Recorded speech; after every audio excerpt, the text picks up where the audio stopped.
ETF index mutual funds నేర్చుకుని stock మార్కెట్లో రాణించాలనుకుంటున్నారా? వెంటనే ఈ నెంబర్కి కాల్ చేయండి. నమస్తే రమగారు. నమస్తే జయ. రమగారు, లంకి బిందెలు, పొలంలో బిందె దొరికిందని ఇట్లా వింటూ ఉంటాం. ఇప్పటికీ కూడా వింటూ ఉంటాం రమగారు. దానికోసం పూజలు చేయటం, రకరకాల పూజలు చేయటం, బలులు ఇవ్వటం కదా. గుప్త నిధులు గుప్త నిధులు ఉంటాయంటారండి? ఉండుంటాయి. ఇప్పుడు పూర్వకాలము ఈ దగ్గులని తర్వాత వాళ్ళని వీళ్ళని బోళ్ళంత మంది దొంగలు దోపిడీదారులు వచ్చేవాళ్ళు, ఊళ్ళ మీద పడి ఊళ్ళకి ఊళ్ళు దోచేసేవాళ్ళు. అలా జరిగేది. ఈ దోచేసే క్రమంలో సంపాదించిన వాడు ఏం చేసేవాడు, ఎక్కడైనా పాతి పెట్టుకునేవాళ్ళు. ఇప్పట్లాగా మనకి బీరువాల్లో పెట్టుకోవడం డబ్బులు ఇప్పుడు కూడా మనం కూడా పెట్టుకోవట్లేదు అనుకో, మనం కూడా అకౌంట్లలో వేసుకుంటున్నాం. లాకర్స్లో ఎక్కువగా ఉన్న వాళ్ళు లాకర్లలో పెట్టుకుంటారు.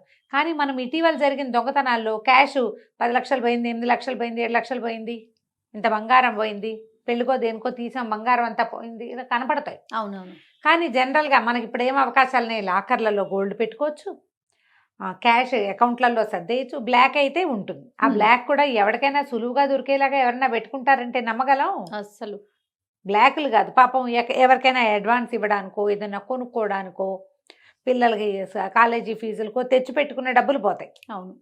బంగారాలు తింగారాలు ఏమిటి వ్యవహారం, మనం ఏ పెళ్ళికో పేరెంటానికో తెచ్చుకుంటాం, వచ్చే వారం ఇంకో పెళ్ళి ఉందని బంగారం లాకర్లో పెట్టలేము, తీసుకెళ్ళి పెట్టాలి, మళ్ళీ రావాలి, ఇదంతా పని కదా అని ఉంచుకుంటే పోతాయి. ఇప్పుడు ఈ ప్రస్తుత కాలపు వ్యవహారం ఇదైతే, పూర్వకాలం ఏం చేసేవాళ్ళు, భూమి తవ్వి దాచిపెట్టేవాళ్ళు. ఈ దాచిపెట్టినప్పుడు చాలామందికి ఒక గుణం ఏముంటుందంటే, కొంప మునిగితే కానీ కిందకి వెళ్ళకూడదు అనుకుంటారు. అట్లా నడిచిపోతూ ఉంటుంది. ఒకవేళ ఆ రహస్యం ఏ కొడుక్కో చెబితే వాడు తాగుబోతువాడో, తిరిగిపోతువాడో, ఖర్చుదారి వాడో, పొదపరి కాడో వాడికి చెప్పకూడదు అనుకుంటారు. చచ్చే ముందు చెప్దామనుకుంటే ప్రాణం పోతుంది. అది ఎక్కడుండిపోయింది, లోపల కింద ఉండిపోయింది. ఈ హింతే కదా. రాజుల వాళ్ళు కూడా ఇది కాకుండా రాజుల గోల కూడా ఉంది. ఆలయాల కింద మనకు అదే కదా రమగారు. ఆలయాల్లో నిధులు అప్పుడు ఏం చేసేవాళ్ళు, ప్రమాదం ఉన్నప్పుడు ఆ బంగారాలని, రత్నాలని, భాండాగారం మొత్తాన్ని ఇటు తరలించేసేవాళ్ళు, ఆలయాల్లో తరలించేసేవాళ్ళు. దాని మీద అంత దాడి జరగదని, దాని మీద కూడా దాడి జరగటం మొదలుపెట్టి, మరి అదే కదా రమ్మగారు. తర్వాత ఏం చేశారు, ఆలయాల్లో దాస్తారని తెలిసి ఆలయం అంతా పగలగొట్టి విగ్రహాలన్నీ ఓడబికి ఏమి దొరుకుతుందేమోనండి పగలగొట్టిన దౌర్భాగ్యులు కొంతమంది, అయితే దొరకలేదని కచ్చకొద్దీ పగలగొట్టిన దౌర్భాగ్యులు ఇంకొంతమంది. హంపి రమ్మగారు ఎన్ని విగ్రహాలు ధ్వంసం చేసి, అసలు చెక్కటానికి ఎంత చచ్చిపోయి ఉంటారో. వాడు పగలగొట్టడానికి కూడా చచ్చే ఉంటాడు, అంత సులువు కాదు దాన్ని పగలగొట్టడం. కక్షా కార్పణ్యంతో ఈ పనులు చేస్తారు. అయితే ఈ నేలలో దాగిపోయిన నిధులు ఎవడికో ప్రాప్తమని ఒక పాయింట్ ఉంటుంది జయ, వాడికి దొరుకుతుంది. ఎవడికి ప్రాప్తమో ఈ భూగర్భ నిధి దొరకాలి అనేది ప్రాప్తం అంతే. ఇప్పుడు మనకేం తెలుసు, భూగర్భ నిధులు అవి దొరికితే మనం గవర్నమెంట్ పరం చేయాలి. భూగర్భంలో ఉన్నదంతా గవర్నమెంట్దే. అందరూ చేస్తారంటావా? మరి చేయకపోతే దాన్ని ఎక్కడ చెల్లుబాటు చేసుకోలేరు. చెల్లుబాటు చేయగలమనే ఆలోచన ఉన్న వాళ్ళు చేసేసుకుంటారు, దాని ప్రయత్నం వాళ్ళు చేస్తారు. ఎంత గవర్నమెంట్కి చేరుతుందో అంతకి 4 ఇంతలు బజార్లలోకి చేరుతుంది. ఇప్పటి సంగతికి ఎట్లా ఉన్నా, ఇప్పటికి పూర్వకాలంలో 100 ఏళ్ళ నాడు, 50 ఏళ్ళ నాడు, 70 ఏళ్ళ నాడు ఎలాంటి నమ్మకం ఉండేదంటే, సొంత దారికే ఆ వస్తువు కనపడుతుంది కానీ మిగిలిన వాళ్ళకి కనపడదని, ఎవడైతే వారసుడో వాడికే అది చేరుతుందని. ఈ పాతిపెట్టిన వాడి ఆస్థ, వాడి దృఢమైన విశ్వాసం తన కుటుంబానికే ఉపయోగపడాలని, వాడి ఆత్మబలం కుటుంబానికి చేరుస్తుంది 3-4 తరాల తర్వాత కూడా అని ఒక మాట చెప్పుకుని వాళ్ళు. ప్రజల్లో రకరకాల నమ్మకాలు ఉంటాయి చూడు. నమ్మకాన్ని చెడగొట్టలేము మనం, నమ్మకాలు మారవు. ఆ పోనీ చిన్న దశలో చిన్నవాళ్ళు, ఇప్పుడు నేనేదో చెప్పా, నువ్వు అలా ఎందుకుంటుంది రమ్మగారు అంటావు, నీ కూతురు అయితే ఏమంటుంది, అంటే ఒట్టి స్టోరీస్ చెప్తుంది, అలా అనిపిస్తుంది. నా ఏజ్ వచ్చేసరికి నువ్వు నమ్ముతావు, అది నీ ఏజ్ వచ్చేసరికి అది కూడా నమ్ముతుంది. అంతేగా. క్రమంగా జీవితాన్ని చూడగా నమ్మాల్సిన పరిస్థితి వచ్చే తీరుతుంది ఏదో ఒక రోజున. ఎంత వయసు వచ్చినా మారలేదు అంటే, నమ్మలేదు అంటే ఇక లేదన్నమాట వాళ్ళకి. కానీ 90% పీపుల్ ఈ చిన్నతనాల్లో విన్నవి ఏదో ఒక దశలో ప్రూవ్ అవుతాయి, వాళ్ళకి జరుగుతాయి. అట్లా ఒక మంచి కథ ఉంది, చెప్తాం చూడు, లంకి బిందెల మీద. ఈ లంకి బిందెలు దొరికిన కథలు నీకు 10 రకాలైనా చెప్పుంటాను. అవునవును. ఈ పర్టికులర్ కథలో చాలా విచిత్రమైన సంగతి ఉంది. పూర్వం ఒక పల్లెటూరులో ఒక బ్రాహ్మణ కుటుంబం ఉండేదట. తండ్రి యజ్ఞయాగాదులు అవి చేసిన ఆయన, తాత తండ్రి అంతా కూడా. ఆయన బాగా సంపాదించారు. సంపాదిస్తే ఆయనకి పేర్లు గుర్తులేదు, ఏదో ఒక పేరు పెట్టుకుందాం. రామప్పడు అనుకుందాం. ఈ రామప్పడు కుమారుడు కలిగాడు రామప్పడని. అతను ఏమీ బ్రాహ్మణ్యం నేర్చుకోలే, కొడుకు ఏమీ నేర్చుకోలే, ఏదో చేసేవాడు. తండ్రి ఉండగా కూడా ఎంత ఖర్చు పెట్టేసేవాడో. ఆయన జాగ్రత్తగా ఉండేవాడు. వీళ్ళు సంపాదన ఉన్నా, చాలా సంపాదించిన సంపదలు ఉండి, పొలాలు దొడ్లు తోటలు ఇల్లు వాకిళ్ళు ఉన్నప్పటికీ ఆయన అంత ఖర్చుదారి మనిషి కాదు. పూర్వకాలంలో ఖర్చులు ఏముండేవి, దురభ్యాసాలు ఉంటేనే ఖర్చు వస్తుంది. అవును, ఇప్పుడు కూడా అంతే కదా. బ్యాడ్ హ్యాబిట్స్ ఉన్న వాడికి ఖర్చు ఎక్కువ ఉంటుంది. బ్యాడ్ హ్యాబిట్స్ లో ఇప్పుడు షాపింగ్ కూడా బ్యాడ్ హ్యాబిట్. అవునండి కదా. సప్తవ్యసనాల్లో షాపింగ్, ఆన్లైన్ షాపింగ్ కూడా సప్తవ్యసనాల్లో ఒకటి. యాడ్ చేసేయాల్సిందే. అయితే ఈ అబ్బాయి పిచ్చిగా ఖర్చు పెట్టేవాడు. ఆయన బెంగ పెట్టుకునేవాడు పాపం. వీడు రేపొద్దున ఏం చేయబోతాడో అని ఆయన అట్లాగే బాధపడుతూనే ఉండేవాడు. క్రమంగా ఇతను పొలాలు గరిగించాడు, తొడ్లు గరిగించాడు, తోటలు గరిగించాడు, ఇల్లు వాకిలి మిగిలినాయి. తండ్రి చనిపోయాక ఆ ఉన్నవి అక్కడ ఉన్నవి మన్నవి, ఇంట్లో ఉన్న వెండి బంగారాలు, ఇత్తడి సామాన్లు, రాకాగులు, సందుకాయ పెట్టెలు కూడా ఉండేవి. అవి కూడా ఖరీదుకి అమ్మేసి ఖర్చులకి, జల్సాలకి, సరదాగా వాడుకోవడానికి. ఈ జల్సా, ఈ వ్యవహారాలు ఉంటాయి చూడు జయ. ఒక మనిషి జల్సా చేయడు. వీడు జల్సా చేయాలంటే ఒక నలుగురు ఫ్రెండ్స్ ఉండాలి, అంతే. నలుగురిని తీసుకెళ్ళి నలుగురి మీద ఒకడే ఖర్చు పెడితే వాళ్ళు నువ్వు పోస్తే తాగుతారు, పెడితే తింటారు. వాడెప్పుడు ₹1 తేడు. వాడే రూపాయి తేవాల్సి వస్తే చచ్చినారాడు. నీ దగ్గర ఉంది, పోసుకుంటున్నావు నువ్వు, అంతే అంటారు. ఈ పోసుకునే వ్యవహారంలో ఏమవుతుంది, వీడే నలిగిపోతాడు. చివరికి వీడొక్కడు మిగులుతాడు. మిగిలిన వాళ్ళందరూ జీవితాల్లో సెటిల్ అవుతారు. మనం ఎంతమందిని చూస్తాం జయ గారు. ఒకడు వేస్ట్గా అయిపోతాడు. ఎందుకంటే మొదటి నుంచి ఈ గుంపు జనం అందరికీ ఖర్చు పెట్టింది వాడే. వాడికి ఎక్కువైపోసాడు అంతే.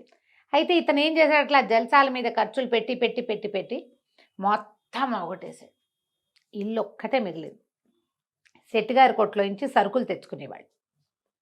సరుకులు తెచ్చుకుంటూ ఉంటే ఈ సరుకులకి డబ్బు ఇవ్వాల్సి వచ్చి, ఇక ఈ ఊళ్ళో ఉండలేక ఈ రామప్పడు, అతని భార్య, చిన్న పిల్లలతోటి ఊరు వదిలిపెట్టి వెళ్ళిపోయారు. వెళ్ళిపోతూ శెట్టిగారికి ఈ ఇల్లు అప్పచెప్పారు. మా ఇల్లు మీరు స్వాధీనం చేసేసుకోండి, ఏమైనా చిల్లర మల్లర ఇవ్వమంటే ఆయన ఏదో కొద్దిగా కాస్త ₹4 ఇస్తే ఆ రూపాయలు పుచ్చుకొని పట్నం బతుకు తెరువు కోసం వెళ్ళిపోయారు. ఏం బతికి ఏం తెరువు అయ్యారో తెలీదు, ఎక్కడికో పోయారు. ఆయన పిల్లలు కూడా పిల్లలు పుట్టారు. ఎట్లా బతికారో ఏం చేసుకున్నారో వాళ్ళ దారిని వెళ్ళిపోయారు. శెట్టిగారి పరమైంది ఇల్లు. ఓకే. శెట్టిగారు కొంచెం బాగానే సంపాదించాడు. శెట్టిగారి కాలం ముగిసేసరికల్లా మధ్యలో ఏదో ఈ జ్వరాలు లాంటివి వచ్చి వ్యాపారాలన్నీ కుదేలైపోయింది. శెట్టిగారి కొడుక్కి వ్యాపారం నడవల. మనవడికి అది కూడా లేదు, ఆ కాస్త కూడా లేదు.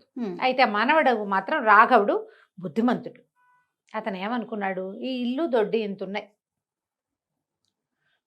మనము దొడ్డి శుభ్రంగా బాగు చేసి ఏదైనా మొక్క మోడు పెట్టుకుంటే ఇంట్లో కూరకు వస్తుంది, బయట పావలాకు అమ్ముకోవచ్చు అని చెప్పి వాకిట్లో ఓ చిన్న కొట్టు లాంటిది పెట్టుకుని బయట వైపుకి అవతల దూరంగా ఈ ఇంటి దొడ్డంతా తవ్వటం మొదలుపెట్టాడు. చిన్న దుకాణం, కానీ సరుకులు ఏవో నడిచేది కాస్త. ఈ తవ్వుతూ ఉంటే ఓ పక్కంతా తవ్వి ఏవో మొక్కలేసాడు. రెండో పక్కన చాలా పెద్ద పెరడది. రెండో పక్కన తవ్వేసరికల్లా ఏదో టంగుమని తగిలింది. ఏమిట్రా అని చూస్తే ఒక రాతి పలక. నాపరాయి భూమిలో ఎందుకుంటుంది, భూమి మీద ఉండాలి, లో ఉన్నది ఏమిటా అని ఏం చేశాడు, పెళ్ళాన్ని కూడా సాయం పట్టమని చెరుకో పలుగు రెండో పక్కల నుంచి వేసి ఆ రాయిని తొలగదీశాడు.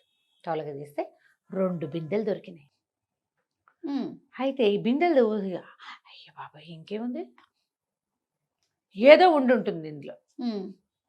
బిందెలు ఇద్దరు తీశారు.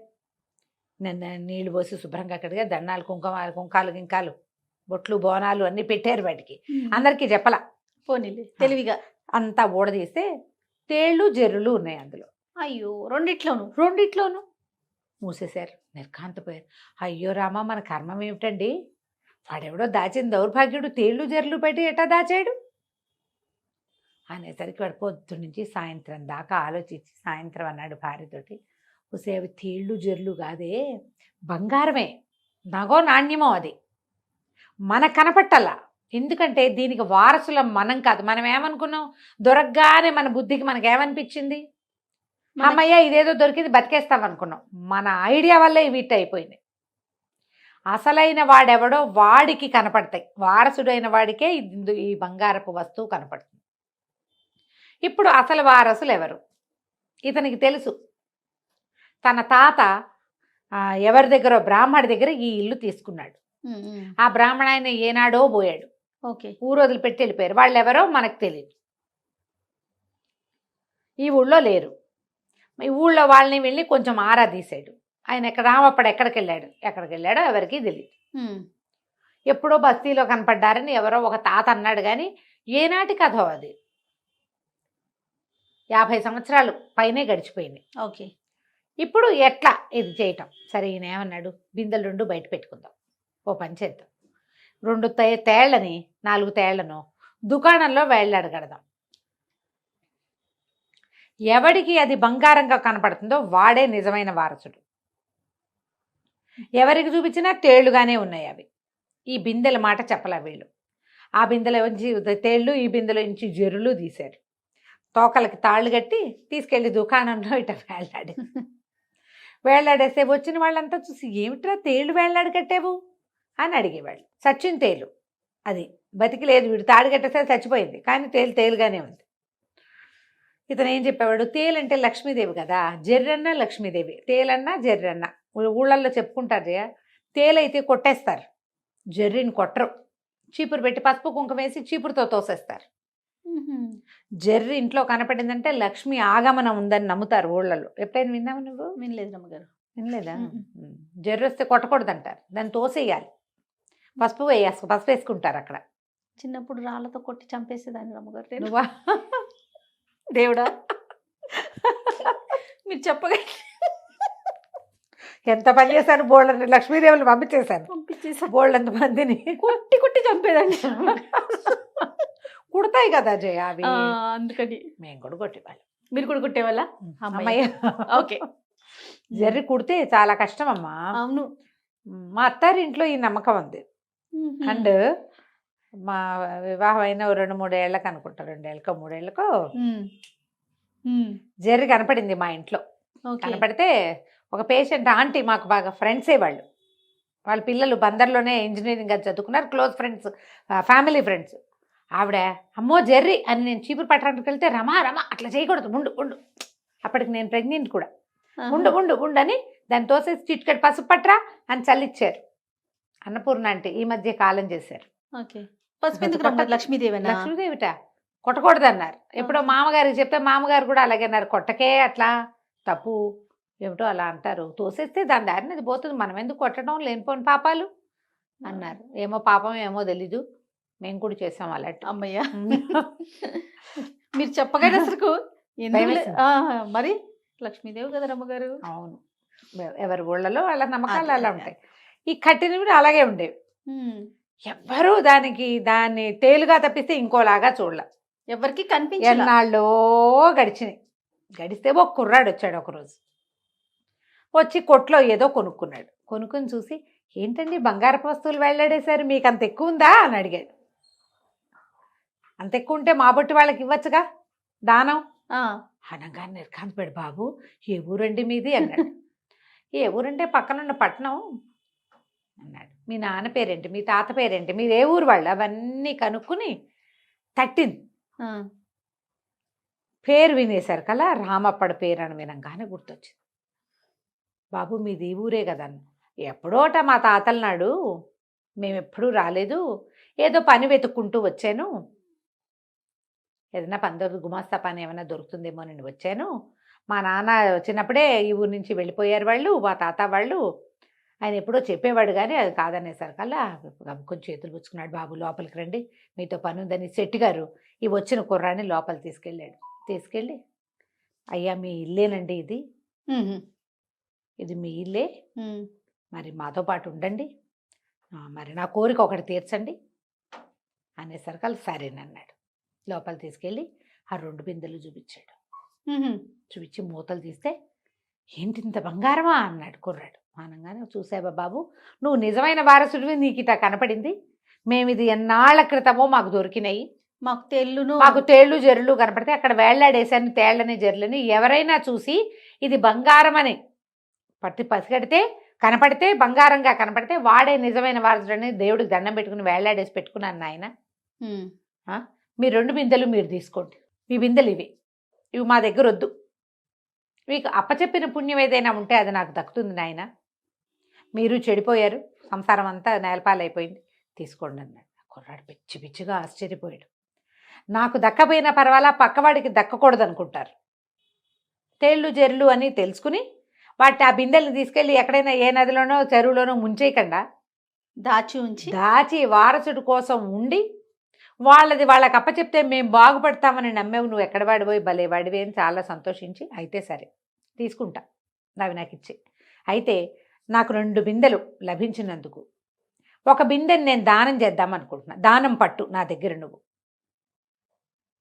నేను ఒకటి దానం చేస్తా. ఇది అయాచితంగా లభించింది, పిత్రార్జితం. మా తాతదో ముత్తాతదో వాళ్ళ తాతదోను తెలీదు. మా తాతకే తెలీదు. మా తాతకి తెలిస్తే ఆయన అదే అప్పుడే లాగేసేవాడు కదా.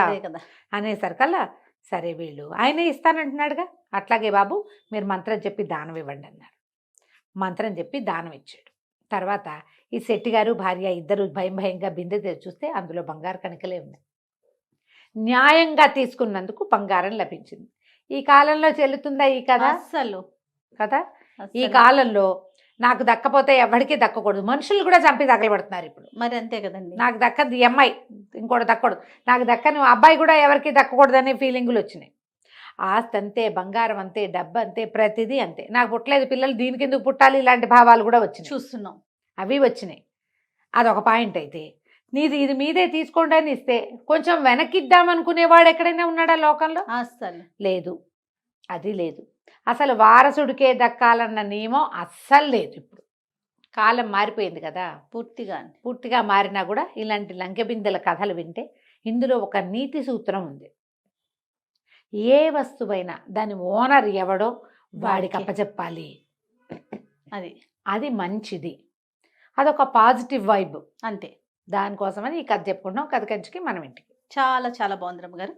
నమస్తే. నమస్తే.